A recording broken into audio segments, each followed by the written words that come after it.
سلام، خیلی خوش اومدید به این ویدیو. امروز میخوایم یکی از دستگاه ها یا بیلد هایی که خیلیاتون توی شورت ویدیو رو دیدید تست کنیم.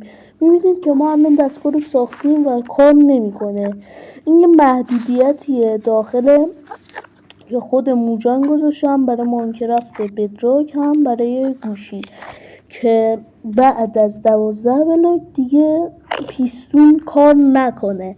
پس من یه بیلد که جایگزین خوبی برای اون میشه دارم.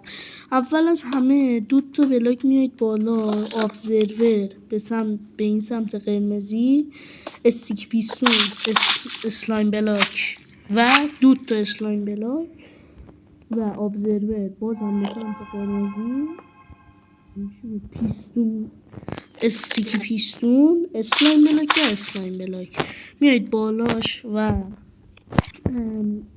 اندستون میذارید و پوجا